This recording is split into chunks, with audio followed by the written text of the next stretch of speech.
10. Springtrap. Craftix Gaming's YouTube channel features a video of a real Springtrap costume, and honestly, it's terrifying. Springtrap is the main animatronic of FNAF 3, and this costume is freaking nuts. This is a very good costume, and while Springtrap may not be the scariest animatronic, he's not someone I'm gonna want to tussle with. However, I want to talk about what's going on with this character because, my guy, you dressed up as a possessed man who is inhabiting an animatronic, unable to die but still decaying. You are quite literally dressing up as a serial killer. Like in the FNAF world, if you dressed up like this, it'd be like if you dressed up as Ted Bundy in this world. And if you want to be in FNAF that badly, okay, don't dress as the serial killer, is all I'm saying. And I know that's ironic coming from me, okay, given what I'm dressed like at this moment. Do I look like I want to be in Five Nights at Freddy's? Have I made things seem like I want to be in this world? Because if I have, you need to watch more of these videos, okay? Also, I'm dressed up as the purple guy who makes no appearance in the actual FNAF world, okay? There is no actual, okay, there is the actual purple guy, but he doesn't look like this, okay? The purple guy that I am dressed as is not actually a real version of the serial killer in their world, okay? I don't want to be in that world. Those doors aren't it, Chief. They ain't it. No, the doors ruin it for me. And 9, Scrap Baby. Scrap Baby is a creepy animatronic. No ifs, ands, or buts about it. Scrap Baby is by far creepier than the normal baby animatronic, and this costume certainly does it justice. Animatronics are a difficult costume to really make, since we're people, and unfortunately do not have robotic limbs for the most part. Or if we do, we typically try to make it look like a real leg instead of a robot leg. But a Scrap Baby is even more difficult since, you know, it's a scrap animatronic, and it has a giant freaking claw in its hand. Scrap Baby is a very damaged and recycled version of Baby with a realistic reddish orange kind of bodysuit, light blue stuff, yellow pigtails, and okay, she wears an orange top with red frills, and it's just super damaged, okay? Like this, she's very damaged. Mentally and physically. Yet somehow Instagram user Gaius Bazzani was able to recreate this in an awesome way. So, very well done. And at 8, Vanny. With Vanny being an upcoming villain and already one of the most popular characters in the series, there are bound to be plenty of costumes of her. However, this one from Rojito Uwu on Twitter is probably the most accurate and creepiest one I've seen. Vanny being a reluctant follower does in a way technically make this a glitch trap cosplay as well, but we won't really talk about that because that's not what counts. This costume is probably the most realistic costume on this list because, well, Vanny in the games ended up making her own suit and is just a human inside, whereas like the other characters like Scrap Baby or Springtrap are animatronics as well as sometimes part human, be it soul or another body. And Rojito's costume follows the exact same concept as Vanny, just a person who makes their own suit, which makes this potentially one of the scariest things of all. I mean, technically it's not the same thing because they're not possessed and enticed to make it by the person possessing their brain, but I mean, it's close enough. I mean, they could be possessed for all we know. I don't know.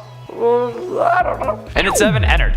Costumes don't really have to be elaborate to be scary. Take for example this Ennard cosplay by YouTube channel Skywarped33. The entire endoskeleton spaghetti bits aren't there, but the lights and sounds make it even more frightening than you'd think. The face also opens up, and I think that we all know how I feel about animatronics who can move their face at will at this point, okay? It's not something that should be allowed. However, even without all the parts and the eyes, this Ennard cosplay is not something I would want to run into in a dark alley, especially not after that goddamn vent repair minigame that caused me to have some serious issues, okay? It's rough, okay? I used to like spaghetti. Man, like now what am I supposed to do? And at 6, Nightmare Freddy.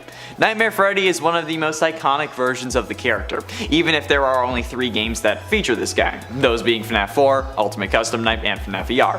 However, this Nightmare Freddy cosplay is insane, and in my opinion would have been our frontrunner for the Coupe de France cosplay competition that it was for back in 2017. The video was uploaded by YouTube channel Gorgon Geek, and this guy plays the robot thing really well, but as soon as he drops that microphone he goes into terror mode, and it's certainly something to behold. I would have enjoyed it if he had like the little frettles with him, but the moving mouth is certainly a nice touch, especially with the attempted jump scares they do in the video, because he just goes like ah and stuff. Like imagine if this guy had started twerking though.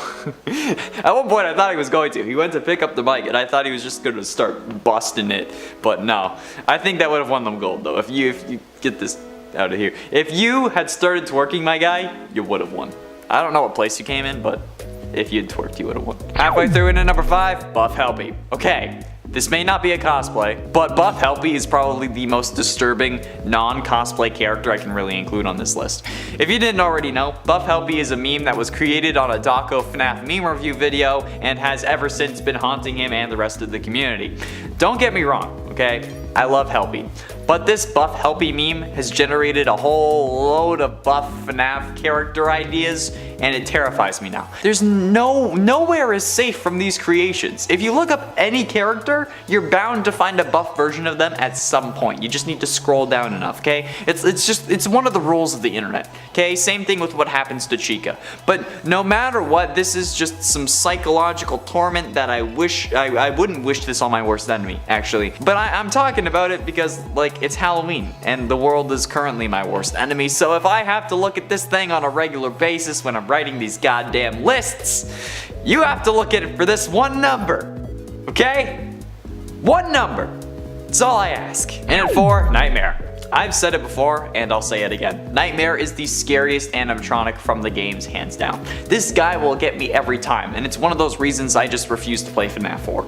The other is Nightmare Fredbear, but at least I don't have to deal with them in real life, right? They're only a nightmare character created in the mind of a coma patient in a video game, right? Well, guess again. Thanks to Zombunny Creations on Amino Apps, we get both Nightmare and Nightmare Fredbear. Ironically, Nightmare Fredbear is played by their twin sister. And I mean, it's ironic because, well, Elizabeth Afton is sometimes presumed to be Crying Child's twin sister. Anyway, these absolute hulking costumes are going to make me drop a load of my pants. Like, if I saw this in real life, holy crap. Like, imagine actually living in a house that is at least kind of laid out like the one from FNAF 4. And then your kids want to play a prank on you. My grandparents' house is kind of laid out like this. It's not as simple as just 2 halls on either side of the room. But like, they have the master bedroom does have 2 doors. So theoretically, that's something that can be reenacted there. I don't want to do that. No. Getting close to the end, in at number 3, Glitch Trap. We know my issue with Glitch Trap, alright, okay? We know that I just want to watch William Afton burn and then leave him there permanently, hence why I'm wearing the costume. But I want him to actually be in hell and then stay there while we move on with another killer or something else in the series. Please, for God's sake, Scott. I hate this always comes back thing that he's got going on. And despite being dressed as Purple Guy, I want William dead. So, when I saw this frighteningly realistic looking Glitch Trap costume, my nerves hit an all-time high. I think the sheer simplicity of the Glitch Trap suit is certainly something that makes this a creepy costume, since the stitches are very accentuated here. They're very clear on this version. Like, it might be like the higher contrast than like the actual suit in the games, because like you know that they're there, but you can't really tell. But like, either way, this is creepy. Plus, again, it's another version of William goddamn Afton, who already haunts my nightmares. So what the heck, Zombunny Creations, again, on Twitter this time. Why do you gotta do this to me? Huh? Why? Bro? And ultimately, in at number 2, Twisted Freddy. Holy ever living hell, okay? This is a horrific masterpiece that I could only hope to achieve. This full body Twisted Freddy costume is probably one of the most horrific FNAF costumes I've ever seen. Especially because I believe that the Twisted animatronics are probably the scariest version of the animatronics present in the novels, and a solid tie for the scariest animatronics alongside the nightmare ones from FNAF 4. This is some pretty damn expert craftsmanship if you ask me, though, okay? This is a full body suit, and it blows my freaking mind. Like, look at this. It would weigh a ton, and it would definitely need a hander, especially if my clumsy was the one walking around in it, but it straight up looks like if Freddy Krueger were an animatronic. And I mean, I'm not mad about it in the slightest, but like, it's still freaking creepy. So, well done, Deregular Sauce, who is the Twitter user behind this glorious creation. Well done. And finally, in at number 1, Withered Bonnie. This Withered Bonnie cosplay is probably the scariest damn FNAF cosplay I've ever seen. This is incredible and comes from the YouTube user The Nick of Time. At first, I legitimately thought that this was CGI instead of an actual costume, but lo and behold, it was just an insane costume. Glowing eyes and seemingly actually aluminum parts, and a chest that opens up that you can push it out with your other hand, which is honestly actually a decent scare. Frankly, in the video I was kind of taken aback when they did that, so in real life I'm sure that it was results in at least a bit of a jump scare, but this kind of thing always impresses the hell out of me, because like the closest I've come to making a full costume was when I helped someone work on one of theirs. But that's the closest I've gotten. Hey, I made like a lightning bolt for the chest, and I helped, I made paper cup, like bracers, that's about it. This is hella impressive to me. I don't understand how people do this. Well, going by real world standards, it's difficult to say, since obviously this isn't the world of Five Nights at Freddy's, and I wasn't alive in the 80s when the original killings take place. However, if William did not have access to the technology that he does in the games, he would probably have done significantly less damage. Firstly, his children probably wouldn't have perished, since they both died due to animatronics that were way outside the norm. Since, you know, Baby literally scooped Elizabeth using a big claw that was hidden inside her and then kept her inside of a chamber, and Crying Child was killed when Fredbear crushed his skull, which would require an absurd amount of force which would be impossible to realistically find for an animatronic, especially in the 80s, since FNAF 4 does take place in 1983, meaning all three of his kids would be alive, potentially resulting in less of a death toll, since putting Crying Child back together ended up becoming a driving force behind why William continued to kill. Since while the missing children's incident wasn't until 1985 supposedly, Baby was designed to grab kids long before, since Elizabeth's room was empty in FNAF 4, indicating that she was already scooped by Baby, so he would have had to at least have the idea to kill before 1983. Cause you know. We still don't know why he started killing. As for how successful he would be if his kids weren't a driving force, that depends. One of the most well-known serial killers is Ted Bundy, who ended up admitting to 30 killings over the course of 4 years. And I'm sure we all know the story of how he used his looks and charisma to win over various victims and society, but I feel like we can kind of compare this to William. He is in essence doing the same thing, using that Bonnie suit to win over his victims and lure them to the back room when he would then take their life. He was also able to avoid the cops despite being arrested, like we learned from the newspaper clippings in FNAF 1, because he was arrested but released due to the bodies never being found, even though animatronics were leaking mucus and blood. So needless to say, while yes he would be limited with technology, he would still be able to kill, but I guess in the old-fashioned way, which sounds absolutely horrible. However, what would the cops have done? I feel like they wouldn't have been as bad as the cops from the FNAF universe. Like, the cops in our world wouldn't have been as bad, but I mean, I don't really know. Like, the suits ended up leaking mucus and blood, and it was definitely reported to the police. Again, as we see in the newspaper clippings from FNAF 1, the parents who called it in even akin to the animatronics to reanimated carcasses, which, I mean, does make sense given that they were possessed, but even in our world, if someone called that in, I feel like there would be an investigation. And while the animatronics wouldn't have been possessed in our world, since like I've said before, possession isn't real, but if there is an ongoing investigation or even a closed investigation where bodies were not located, and then there are things in the investigated establishment that are leaking blood, I think that calls for the case to be reopened, or at least someone to go check it out. Somehow though, they either didn't investigate or they did but didn't find a body inside the animatronic, which is highly unlikely because, you know, there would still at least be bones, so I'm pretty sure that they just didn't investigate. However, I'd like to think that in our world they would have been investigated and found the bodies, thus resulting in William being arrested, convicted, and only the original 6 victims having died. Nobody else would have died, and William would have been arrested. At least, I think he would. Obviously, I can't predict the jury, and I can't predict how the verdict would have happened, since, you know, Ted Bundy was also arrested, and he had a trial that managed to evade police for ages, so who knows at this point? There we have it, friends. How dangerous would William Afton be? Not as dangerous, hopefully, since he wouldn't have access to the same technology that he would have in his universe, and hopefully our cops would have been more competent.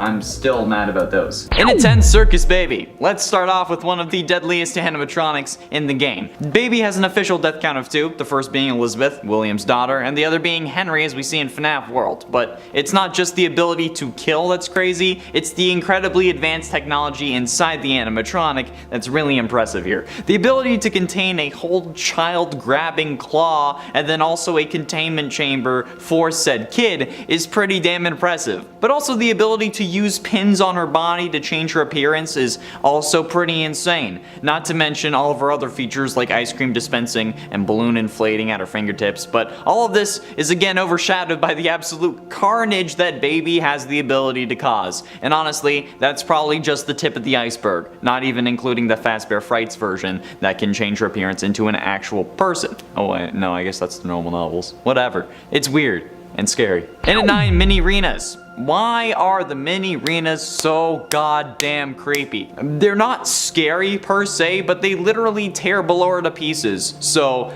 there's something there at the very least. The mini-renas are basically the robotic versions of those kids in your neighborhood that are always screaming or causing trouble at literally all hours of the day. And then they go to a nearby school, so you're never really rid of them and you gotta deal with them constantly. Or they run down the street when you knock at the door to see their older brother, and then their family is so damn lazy that you have to take off after him. So you end up chasing a toddler that's in nothing but a diaper down the street at 11 in the morning, catch him in front of your other friend's house, and then have the kid pulling at your hair and punching and kicking you all the way back to his house, and then people realize that you're not related. And then you don't even get a thank you for doing the parent's job. That's the moment I knew how Spider-Man felt when the police don't thank him for fighting the dude with 4 robot arms so that they don't have to. But that's a totally fictitious scenario that would be too ridiculous to happen in real life. Look, I know his older brother watches these videos, okay? So yeah, Roshane was a piece of work. And at 8, Nightmare animatronics. While not the epitome of horror, the Nightmare animatronics are certainly not the nicest of fellows. Not only that, but they are in fact not real. They're an illusion, which makes them even more terrifying if you ask me. Or like, illusion is not really the proper word because they're in a dream. Anyway, not only do these creations cause horrific visions to anyone who knows about them, but they also kill a coma patient. Crying Child, as we know, is in the hospital in FNAF 4, making this game entirely just a nightmare. However, getting caught by one of these animatronics causes him so much stress that he actually dies, which is insane when you look at it like that, okay? These are so scary to him that it gives him a heart attack, or just makes his heart stop working, or something. And at 7, the Scooper. Now, I know that you may be mad and think that this is a stupid point, but hear me out, alright? The Scooper may seem like a weird but kind of normal thing, at least by FNAF standards, but with the blueprint revealing how this thing actually works, it's incredible. It's such a feat of technology. It can inject whatever it ends up scooping with Remnant without really having any injection points, and its Remnant is a molten metal possessed by souls. And then, assuming my theory about Michael being a robot is wrong, it can then, by doing so, keep a person alive after removing their insides, replacing it with robot parts, and then those robotic parts leaving that body still leaves the flesh suit viable. So in essence, it just makes that person a walking case of flesh. Unless it didn't actually remove anything and instead just opened him up and then let the innards get in. But like, he flattens down like a pancake. Dude had no bones.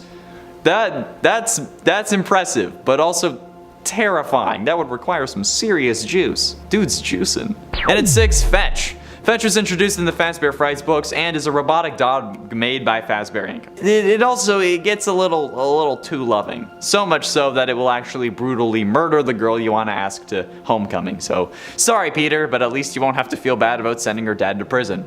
Either way, a robotic dog that will kill anything you love is absolutely horrifying and should be taken care of as soon as possible, if you know what I mean. Like, this is why you spay and neuter your animals, people. But in all seriousness, could you imagine if this was a real thing? Like if you randomly started getting texts from a robotic dog that followed you home that instead of bringing you dead birds or squirrels, instead brings you the bloody arm of your crush. Yeah, that sounds like something the Winchesters would fight. Or that it would be on some other really weird CW show or some crime show or something, okay? Yeah, no thanks. Ignoring the Dean-inspired look today. Halfway through into number 5, Twisted Ones. Well, the Twisted Ones certainly do seem to live up to their name. The Twisted animatronics are these horrifically disfigured creatures that get no love from their mother like an ugly duckling. The thing is though, They don't grow into swans. Instead, they use another bit of technology that I'll get into later to disguise themselves. They also dig deep into the ground and wait until the middle of the night to crawl out and take kids who wander away from their mommies. Yeah, this legit sounds like an urban legend that parents would tell their kids to make sure that they were home before dark. I mean, I don't really know what else to say about them. Although the whole crawling into a hole and then only coming out at night thing, I wish I could do that. I don't like dirt. And at 4, human robots. This is something I'm sure that some people won't think is scary. Maybe they'll think it's scary good, but hey, the fact that there are robots that are actually able to look like humans is horrifying. Like, that is such a scary thing. In the original FNAF novel trilogy, it's revealed that Charlotte, the main protagonist of the books, is in fact one in a series of robots meant to allow her to grow up properly after being killed at an early age. But not only is she a robot, apparently she's also baby. At least that's what I remember reading about, okay? In the books, Charlotte's robot, or like the adult version of her robot, was also able to look like normal circus baby thanks to the pins on her body that I mentioned earlier. Yeah, that's the epitome of horror. Who in their right mind would think of a concept like that? And if it was real, we would all be goners, okay? This is like the fembots from Austin Powers. That's basically what this is. And then all the down bads would be trying to give it to them, and then they'd get themselves scooped. I'm surprised it didn't happen in the novels, since that one guy had his gears turning, if you know what I mean, although he wasn't actually a robot. And if you do know what I mean, can you please explain it to me? Because I'm not even, I understand what's going on at this point. My brain is all mush thinking about this circle of logic going on. I don't want to, no. Getting close to the end, and at number 3, Lonely Freddy. Lonely Freddy already, in a way, kind of has a parallel in our world. I mean, like, kinda. It's like the trope where someone becomes your friend and then becomes more like you and then tries to take over your life. Is that a thing? Is that actually a thing? I don't know. Maybe I dreamt about it ages ago and then forgot, or maybe it was like an episode of a show. I think it might have been a show. I don't know. But like, also just plain old identity theft is kind of another version of Lonely Freddy, just not as advanced. A Lonely Freddy was introduced in the Fazbear Frights books, and it's basically meant to explain what psychic friend Fredbear is, maybe, or at least that's what some people assume. But it's a robot that steals your body and then traps your consciousness into its original robot body. What the ever-loving hell? Why is that a thing? Why is that so goddamn terrifying? Especially in concept, right? But like, if it was actually real, what the absolute living would I do, okay? It's easy to say that we could just avoid them, okay, but we wouldn't know that they existed, okay? We would just be lonely kids dreaming about having friends, and then all of a sudden a robot wants to be our friend, okay? It would be vicious, and it would definitely have gotten me when I was a kid. Okay, I really wanted a friend, but especially a friend that was a robot. That would have been sick, man. But ultimately, in number 2, reality-altering discs. I mention these every chance I get because of the implications, alright? They're insane. If you don't already know, the original FNAF novel trilogy revealed that the twisted animatronics used discs that transformed how others saw them, basically creating an illusionary appearance using sound emitting from the disc that messed with your brainwaves or whatever, however they explained it in the FNAF books. However, the mere existence of these discs puts everything we know about the series into question. How do we know if anything we see is real? FNAF 1 had us hallucinate different things, like it's me, along with multiple news clippings and posters, and if one of my other theories is right, even Golden Freddy himself. So like, what if that was just the discs? And if it was, what if other things were changed by the discs as well? Like, is that really what the pizzeria looked like? Do the animatronics have more of a rotten appearance than we see in the game? I don't know. And I don't like not knowing, alright? Unless it's about the creation of the universe, in which case, that is, I don't need to like see Cthulhu and die, you know? And finally, in at number 1, the spring locks. The spring lock mechanism is probably the most intuitive thing that FNAF's world has ever invented. The ability to move robotic parts out of the way enough for a human to fit inside a costume is nuts.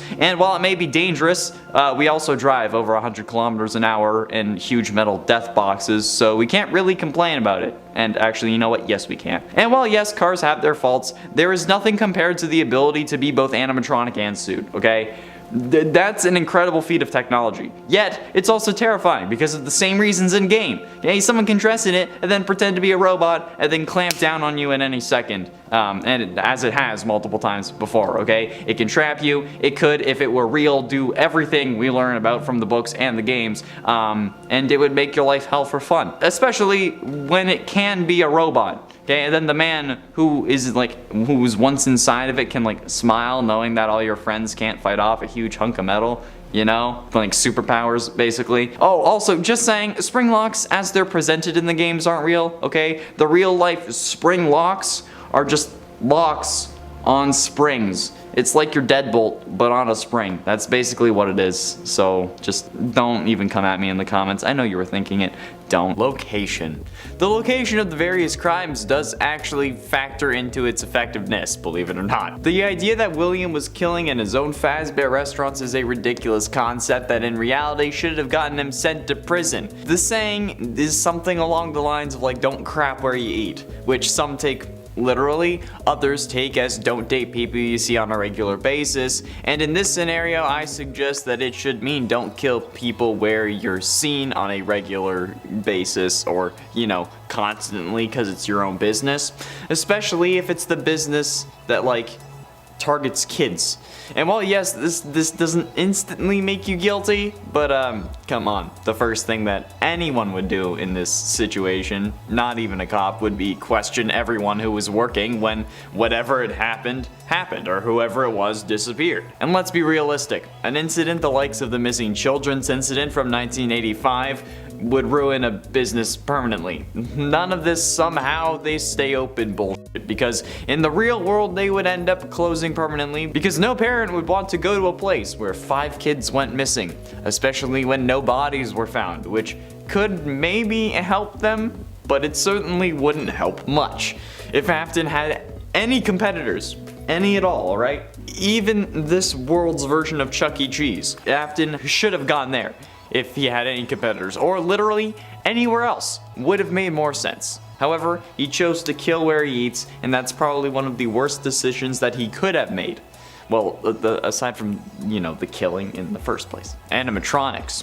While the animatronics are an entirely other mistake, this time around I want to talk about how stupid it was to hide the bodies in the animatronics. Like, how the f*** did he end up getting away with this? The smell of rotting bodies would already ruin the place, especially when its focus is eating pizza. The heat from the animatronic insides would speed up decomposition, and the animatronics are in front of people every single day. They even started complaining that they were leaking blood and mucus, as well as smelling like death.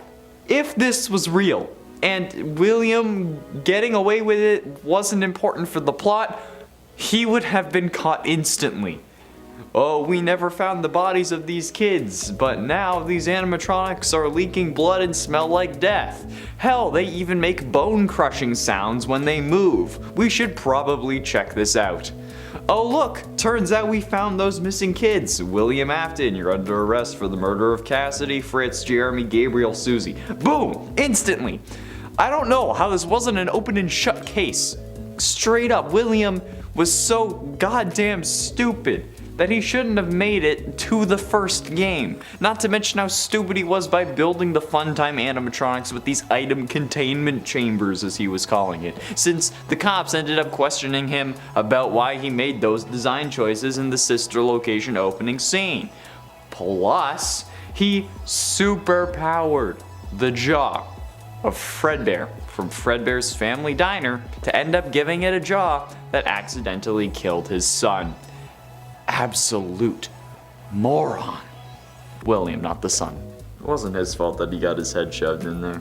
If he had put it in there himself, it would have been his fault, but he didn't. Enemies. Now, while William did choose a set of easy marks, since, kids can't really defend themselves against a dude in a part animatronic furry suit, but he's a moron for exclusively killing that demographic only. I don't know why he did that. Sure, it's easier on him, especially when he's fully combined with an animatronic, but Henry serves as the opposition to William, and the reason William ends up burning multiple times. It's not Henry's fault that he turned into Springtrap, but it's certainly his fault that he turned into Scrap Trap, since this is most likely due to the FNAF 3 fire, and the FNAF 6 fire turned him into Burn Trap. So Henry has definitely been a pain in William's side for ages.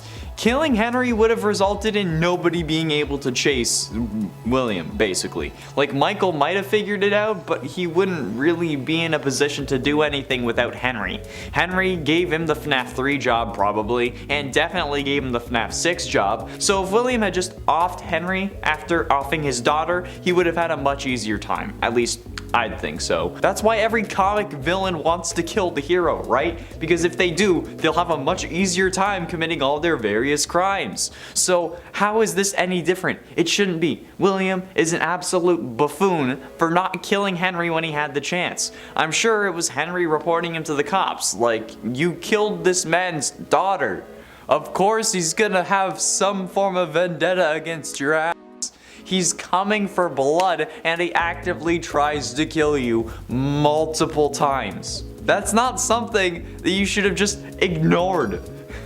You should have just killed Henry after his daughter, because honestly it makes sense. Then you kill his wife, or the mother of Charlotte, as long as she's in the picture, knows about it, and actually cares, because sometimes they don't. But mom's gonna go after anyone who wronged their child, okay? Oh, that's something to witness, I'm telling you. Even my mom is vicious as hell, and she's like the sweetest woman in the world. So, you just get rid of the family, alright? Especially when it's your business partner. God, you're stupid. And while William may never have been caught for these acts, that's simply because he couldn't get caught or the plot would make no sense.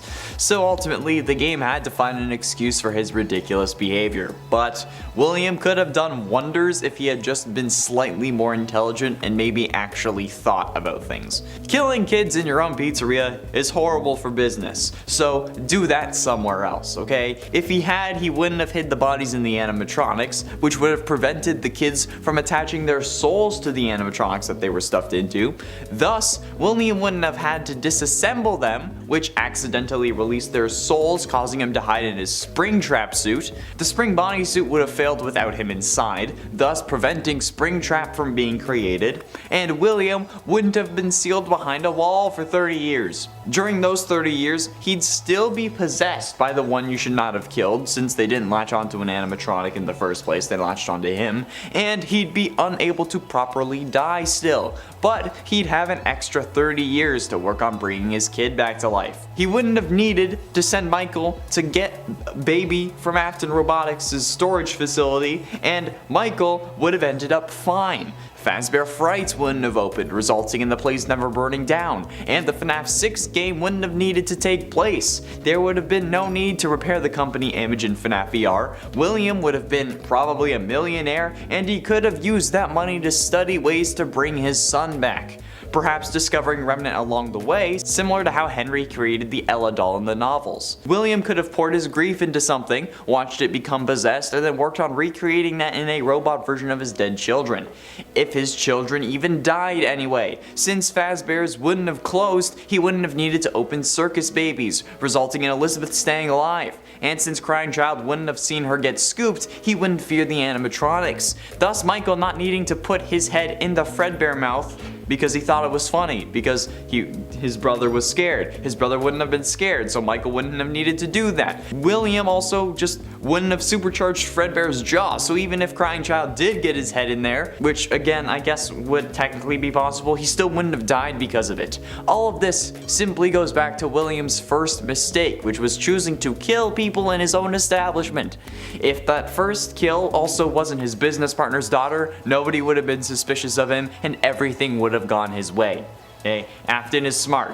However, he could have been a lot smarter at the start, which would have resulted in him having an easy time on his killing spree. But I guess that would make for a very interesting game series, would it? In at 10, animatronics. We can joke all we want about how Afton has a hardcore bloodlust in this series, but his desire for human destruction has been there since the start. Thanks to the fast facts found in FNAF AR's files, we learned that the Funtime robots, the ones used in Sister Location, were actually some of the first robots Afton ever made. Not exactly the first, but among the first. And that they were built with special containment chambers inside to store away items, which we all know is code for children's storage tanks, which we see the Funtimes actually have in their blueprints from FNAF 6. So this means that Afton has been wanting to kill kids since before his kids had died. Hell, even maybe before his kids were born, depending on the timeline. Which at this point is as simple as my feelings for Vanessa, which is not simple at all. If anyone like cosplays Vanessa, feel free to hit me up on Instagram. Possibly killed wife. This hasn't been confirmed as of yet, so it's currently not canon. Many people still consider William Afton offing his wife to be the story of her demise, even though technically we know nothing about her, and she could still be alive for all we know. Many people consider her to have died in either a car crash or because William killed her, and those are like the most common thoughts on the matter. Although her dying in a car accident thing came from like a FNAF original music video that was probably using Minecraft characters that is in no way canon to the series. Like, I've had people yell at me in my DMs telling me that it's canon that she died in a car accident, but no, it's not. It's not even canon that she died, really, but the potential is still there that William was the reason she kicked the animatronic parts filled bucket. Since it's only a possibility though, it's only number 9. If it gets confirmed, I'm more than willing to bump it up higher, because like statistically speaking, your spouse is the person most likely to kill you, so she should have been on her guard. And it ain't missing children's incident. I mean, this is a fairly low-hanging fruit since it's like the inciting moment for the whole series, but I think it's worth calling out at least number 8. The missing children's incident, in case you forgot, is the infamous incident where 5 kids go missing inside of Freddy Fazbear's Pizza and are never seen again. Police investigated but were never able to find the bodies, thus they had to let their suspect, in this case William Afton, go due to a lack of evidence. However, this is one of the most horrifically painful moments that you can think of, especially if you're a parent yourself. 5 families went into Freddy Fazbear's wanting their kids to have the time of their lives in 1985, but left without their favorite people. They had the time of their lives, alright, it just so happened to also be the end of their lives. And not only that, but Afton ends up getting away with it since the police were terrible at their jobs or were getting paid off. Still not sure which one is the case in this series, but the missing children's incident is one of the most messed up things to ever happen in this series, but without it we wouldn't have the series. At least it's all fake, right? And at 7, stored his daughter. While we know Afton isn't the best father, I think it's something else to end up locking your robot possessed by the soul of your dead daughter into an animatronic testing facility. That seems a bit too far if you ask for my humble opinion. But nevertheless, he still did it, and that's what Sister Location is all about. And William was even the one who sent us as Michael down there in the first place, and then we get shoved full of Ennard bits so that they can escape. Did William know about that plan? Unsure, because like in FNAF 6, Baby says that she'll make her dad proud. So was that William's intention to like send us down there so Baby could get out? And if that was the case, why lock her down in there in the first place? I mean, like if she was your daughter, why not have her just like chill around the house, right? Like in the books, Baby is able to transform between Baby and like a human looking animatronic at will. So why not add this to that version, and then you can have your daughter back, albeit a little more messed up. But like more like you in the long run, right? I don't know. This family is messed the hell up, and nothing makes sense.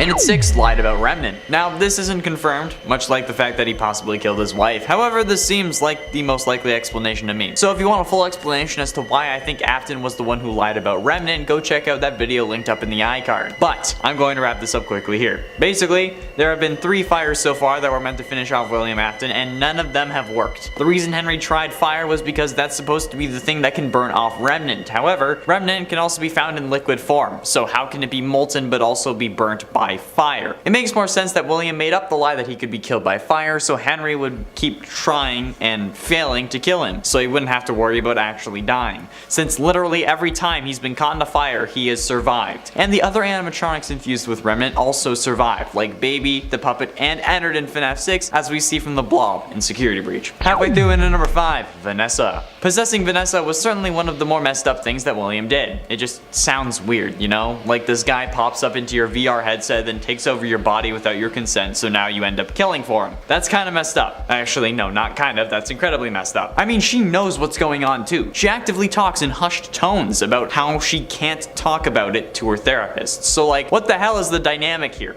I mean, possessing someone is already pretty messed up, but then causing them to make a rabbit costume so you're still a furry is a whole other set of kinks that I don't even want to talk about. And then, she knows that there's an evil inside her, but she can't do anything about it. She fears for her life, which only makes me wonder what William has been saying to her, and she's now, with full knowledge of her darker half, willing to lock a kid in a lost and found room until the police arrive, despite never calling the police, and then lets that darker half track him down. And at 4 later that night. The Midnight Motorist minigame seems simple enough, but the true horror of this minigame comes from the implications of it, since in the game files the minigame is known as Later That Night. Most people akin the game to what happened after William kills Charlotte outside Fredbear's Family Diner in FNAF 2's Take Cake minigame. But if this is true, this is probably one of the scariest moments in all of FNAF history. This man just killed someone, but then goes home to his kids, reprimands his son and abuses him by locking him in his room so much that he had to break his window to escape. Plus, think of all the people driving past him, unaware of the violent crime that he had just committed. It's scary because this is the case in the real world too. Technically speaking, anyone we encounter can be a serial killer. And that is a horrific thought, since also you're only alive because everyone you've ever encountered has chosen not to kill you, which only makes the whole anyone could be a serial killer thing even worse. And in this case, this man literally just killed someone and then comes home and is going to yell at his son who's been in his room all day. Like, god damn, bro, how much residual anger do you have suppressed inside your body? Getting close to the end, in at number 3, stuffed. One of the most deranged things that William Afton did was stuff the bodies of the original 5 missing children into the original 5 animatronics: Bonnie, Foxy, Freddy, Chica, and Golden Freddy. And the craziest part is that he didn't get caught for it. Yeah, he didn't. The animatronics smelt like death, started leaking blood and other fluids, and the police didn't bat an eye. He put these bodies in animatronics that perform for other kids and their parents every single day. How does anyone think that that's a good idea? Unless it was his way of displaying his kills or something, like some of the crime shows like to mention. How some killers enjoy the world knowing what they did, since it helps them feel more powerful or something. Fuels their ego. Like maybe even if they didn't know that the bodies were there, William could be using that as an ego boost, which is messed up. And also ruins the whole he did it because his kids were dying theory, aside from the whole him killing before his kids died thing. Also, how did the police not confiscate the animatronics for evidence? And ultimately, in at number 2, first victim. They say a killer's first victim is the most important, since it usually indicates what got them to start killing or other psychological clues that they could use to predict his next moves. But in the case of William Afton, his first victim was the daughter of his longtime business partner Henry, which is hella messed up because she was 3 at the time, that time being 1983. And this is the year that Afton's life started going downhill in the worst ways possible. He starts killing off kids and then sticks with that MO throughout the rest of his criminal career. But the fact that his first victim was someone who trusted him, who didn't exactly suspect him even though her father did, is something even I fear. I'm not a parent, so I can only imagine how this must have felt. And if that was me, I'd be doing a lot more than burning down restaurants in an attempt to put that down. I'd be doing it myself, especially if he had killed my daughter when she was only 3 years old. Like, I can feel the rage brewing and I don't even have someone that I could, in theory, make a daughter with. And finally, in at number 1, killed his kids. The worst thing that Afton has done by far is gotten his own kids killed. Sure, he may not have done it directly, but his actions ended up resulting in all 3 of his kids' demises. Him killing Charlotte got Fredbear's closed, which resulted in him having to open up circus babies, which made him have to dust off Baby and the other fun times, which were designed to kill in the first place. Baby ends up grabbing and crushing Elizabeth, resulting in her possessing the animatronic. He superpowered the jaw of the Fredbear animatronic used in the new Freddy Fazbear's, which ends up crushing his youngest son's skull, since that was not a spring lock failure due to all the spring locks being active, since it was in animatronic mode, not suit mode, so there was nothing to fail, meaning that he had to have been crushed by the power of his jaw. And while you could argue that it was Michael's fault, why would he think that Fredbear's mouth was overpowered? As the suit technician, William knew what was going on and intentionally souped up the jaw power. And then he gets Michael killed when he sends him down to find his sister in sister location, which ends up getting him stuffed with innards and then letting himself burn in Pizzeria Simulator. So yeah, William's actions got all 3 of his kids killed, just because he had to kill his business partner's daughter. Well, first of all, let's get this out of the way instantly. If FNAF was real, it would be horrible. Just straight up. 5 kids would have gone missing in one of their locations and the company probably would have closed down. But let's assume that people would still end up going, whether it's because they didn't believe the lies or thought that the government made it up, or because it's their choice, or because they're a YouTuber who wants views.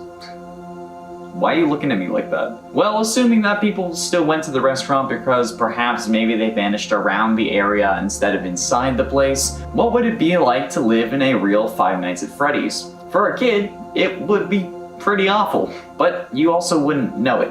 The world would be dangerous and anyone could be William Afton's next victim, but you wouldn't know that there was a serial killer on the loose with murderous animatronics able to disguise themselves and hide in plain sight that are willing to kill at any moment. But I mean, like, to be fair, that's also like real life, minus the animatronics. For adults, if you have kids, you may be worried. I mean, any parent is always worried about their kids, but if there was a group of kids who went missing in your area, I'm sure that there would at least be a small amount of paranoia. And honestly, it would be reasonable. I mean, I grew up in a house where my father was always worried. So much so that my sister couldn't walk up to her friend's house up the street without him watching to make sure she was okay. And while that would probably be extreme for most parents, if there was a very real threat of kidnapping, I'm sure that there would be a lot of curfews. For the sake of this entire thing, we also have to assume that the police didn't investigate the interiors of the animatronics themselves, despite them smelling like death and leaking body fluids, including blood. Since that's something literally anyone with common sense would check when investigating the disappearance of children and then learning that animatronics are leaking blood and smelling like a dead body. But what of the technology that we see in these games? Would animatronics that can alter their appearance be realistic? No. Of course not. The spring-locked suits, the illusion discs, the twisted animatronics, and the like are all extremely improbable considering the actual technology of not only our time, but the 80s when this would have normally taken place. At least, if we have a rough idea of the timeline, which honestly at this point, we could be totally wrong about the timeline. The technology in the games is so highly advanced that we have absolutely no idea what else they could have access to. They could have smartphones in the 80s for crying out loud. And if they don't, then William should have capitalized on that rather than murdering countless innocent kids, because he could have literally been a billionaire. The highly advanced technology would have to be disregarded in terms of the abilities of William Afton. So while this seems like a fight that nobody could really win, realistically, it wouldn't be as bad as we think, at least in those terms. Since even Chuck E. Cheese, the closest thing to Freddy Fazbear's in our world, obviously, still only has the most simple robotic abilities known to man, despite the popularity of Five Nights at Freddy's and their ability to capitalize on that trend by taking some of those concepts, like the advanced robotics, not the dead kids, and then converting them into real life. Because like the concepts in the actual pizzeria, not having kids go missing, like I said, that's a bad idea. Although based on comments left on previous videos, especially about how a real life Freddy's would happen, there have been plenty of people that are willing to die, or more likely to go to Chuck E. Cheese if it was more dangerous for some reason. Y'all are weird. But one final query. How would YouTubers handle it? Clearly, there are YouTubers in this world thanks to the mention of matpat, or at the very least game theory in the Fazbear Frights books, so what of the others? Well, we would most likely not be talking about FNAF. Something that I'm sure a lot of you would enjoy, but also something that you wouldn't be aware of, which is a whole other can of worms that I won't be getting into today, because you wouldn't know about FNAF because FNAF wouldn't be a thing. However, I'm sure that there would be plenty of true crime and conspiracy YouTubers heading to a or the same Freddy Fazbear's where the kids went missing in order to solve the case. Or really just talk about it and get nowhere with it. Sounds like someone I know. Since they don't have the clearance or the equipment to do an actual investigation, or on a potentially closed case. Shane Dawson would 100% have gone there for that same conspiracy theory video, and the psychic twins would definitely have showed up at some point and definitely sensed something, but not quite known what it was. Ooh. MatPat may have made a food theory video about it because he made a food theory video about Chuck E. Cheese, but the thing is, these YouTubers coming to investigate would they be William's next targets? It's an interesting question because as far as we know, he's only killed one adult, and that was Henry. Every other victim has been a kid, so while they may be in more danger, there would clearly be a bigger issue in trying to deal with these YouTubers, especially if they get killed or die mysteriously shortly after visiting a Freddy Fazbear's Pizzeria. It would probably start some form of curse rumor that would only get more people to go there to try to solve that case. But how would Freddy's have dealt with the pandemic? Would they have made enough to survive the years of quarantine? Or would they, like our Chuck E. Cheese, have to file for bankruptcy? Would they get to open their Pizzaplex? Or would some problematic tweets from William Afton rise and cause the restaurant to get cancelled for calling Chica a he? These are all good questions that we will never really have an answer for because, well, FNAF isn't real. And that's why people keep commenting that nothing in these videos is scary. No, it's not real. It can't actually hurt you. That's why it's not scary. Scary is subjective. Just relax. In at 10, Piranha Plush Trap. Piranha Plush Trap is Plush Trap's second skin in FNAF AR and the third skin in the Wicked Tides event. He was released on June 7, 2021 after being delayed by 3 days for unknown reasons. Alright, we made a community post about this one, and personally I think that this is one of the scariest FNAF AR skins ever added. Piranha Plush Trap is hardly like the original Plush Trap, but this one is much worse. Being made of a more organic flesh-like material, even having realistic gums, his mouth is littered with long, thin, sharp teeth, and his eyes are extremely small and glow an ocean blue. What the hell? On the sides of his head there are 2 glowing orange gills, and his feet glow that same orange. His hands also have orange webbing in between his fingers that stretches when they move, obviously that's what webbing does, and his ears are covered in small barnacles. And his mouth, stomach, and right leg, oh don't get me started, they're covered in algae. Finally, his body is covered in spikes, and his torso is split open to reveal his ribs. This thing is horrifying. I hope we get him in another game, not just special delivery, but I don't want him in real life. I would rather dig myself out of a hole with a rusty fork. Honestly. In at 9, Golden Freddy. Golden Freddy is a mysterious ghost-like entity that takes the form of a yellow animatronic bear. He plays a prominent role in the FNAF series, although his origins are cryptic and unknown. But many speculate that Crying Child, at least at one point, possessed the animatronic, which would be an easy confirmation to make in the movie, but I mean, oh well. On the other hand, many also believe that Golden Freddy is possessed by Cassidy, and that Cassidy is also the vengeful spirit, aka the one you should not have killed from Ultimate Custom Night, although in my research it is much more likely that Crying Child is the vengeful spirit and that Cassidy is the one that possesses Golden Freddy. Since firstly it makes for a better story, and in all honesty Cassidy has no significance to the greater story, or at least they have less significance than Crying Child. However, while confirmation for any explanation would be appreciated, I'm glad that this ain't real, alright? I don't need to be hallucinating, okay? I already see weird things enough, and these things are real, especially when I have to scroll through things for FNAF research, so I would rather not hallucinate,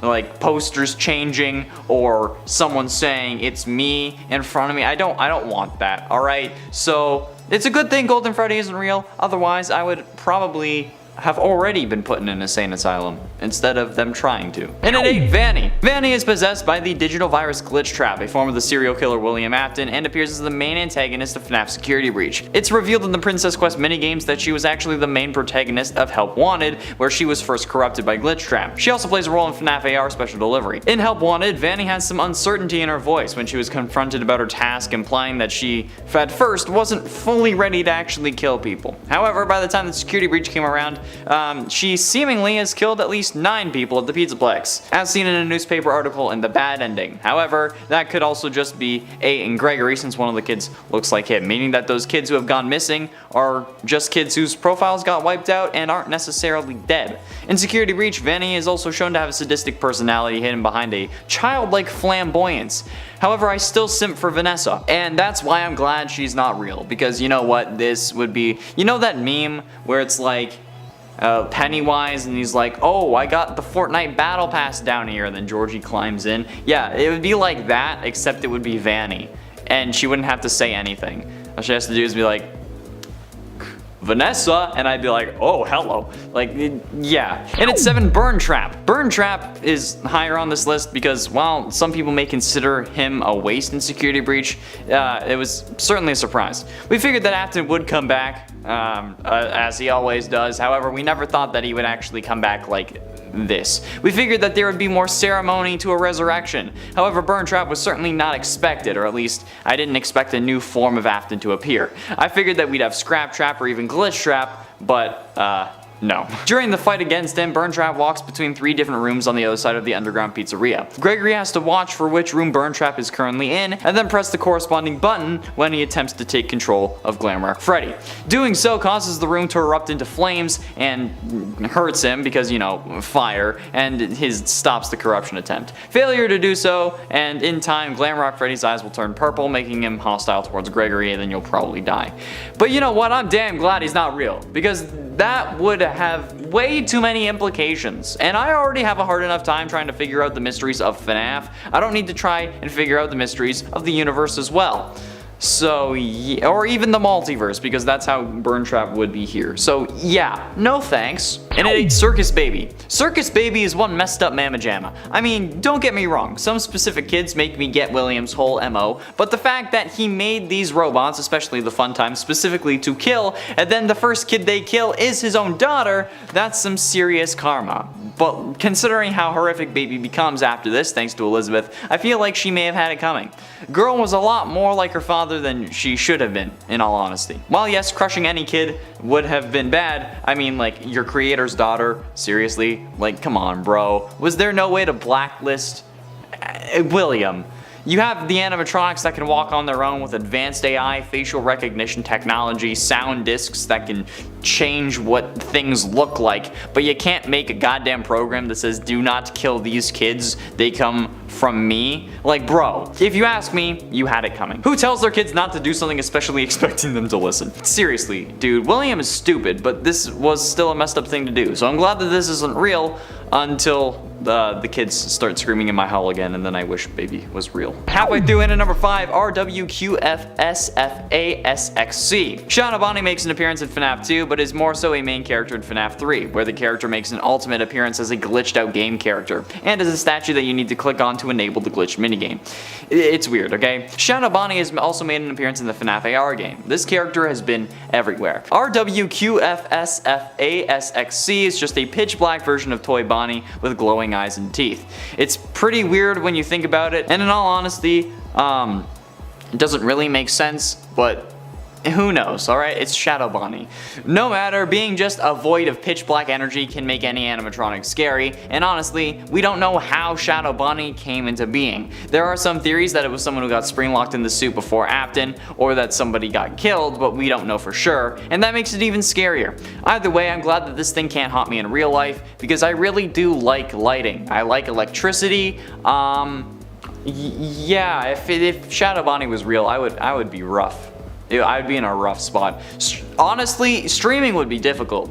In it for Gregory. Honestly, I'm actually scared of Gregory. The knowledge that this kid has exceeds even some of my own. This kid is the size of a 4-year-old, can fit inside Freddy, baby strollers, and other various small areas around the Pizzaplex. He's too small to drive one of the go-karts alone, but he knows how to restart generators, operate a trash compactor, start and drive a car, as well as identify a car battery, connect the jumper cables on that car battery properly, and then use those cables to fix Freddy's whole recharge every hour issue. How the living hell does that make any sense? Plus, Gregory is just a killer. This kid is easily able to destroy all 3 animatronics without a moment's hesitation, and then use their upgrades on Freddy. He is willing to kill Vanny, like I said, despite actually seemingly knowing her, as we see in the best ending, and he burns Burn Trap multiple times in an attempt to stop him from taking control over Freddy. So what the absolute living hell is this kid doing, and how is he just so nonchalant about the whole thing? And the argument for self-defense doesn't count because I kept seeing that a lot, okay? Because self-defense requires the proper use of force against your attacker, and tearing someone to shreds using 6 animatronics is not proper force. It was so gory that they couldn't even show it in the comic for that ending. Like, Jesus! Getting close to the end, into number 3, Chica. While it may seem counterintuitive for me not to want Chica to be real, I think it's probably best if she isn't. You see, I have this perfect scenario in my head that works well enough that I'm satisfied with the story that I've concocted about the relationship between Chica and I. However, if it was real, that would first make all the things even worse than they already are, in the sense that I'd be talking about a real thing and not a video game character. And then I'd have the awkward moment of her or her creator possibly knowing that I've said all these things. She'd know if her AI was good enough, but the creator would definitely know. And let's be honest, things would not play out like I say they would play out if Chica was real, okay? I wouldn't have all the attention, she wouldn't be chasing me, plus she's a robot and that's probably sad. We all think the movie Her is incredibly cringe, right? I feel like that's a general consensus. Well, if Chica was real, I would be dangerously close to living that reality. But this way, it's harmless fun. If she was real, it wouldn't be. Could a robot sue me? Her creator could. Penultimately, in number 2, Springtrap.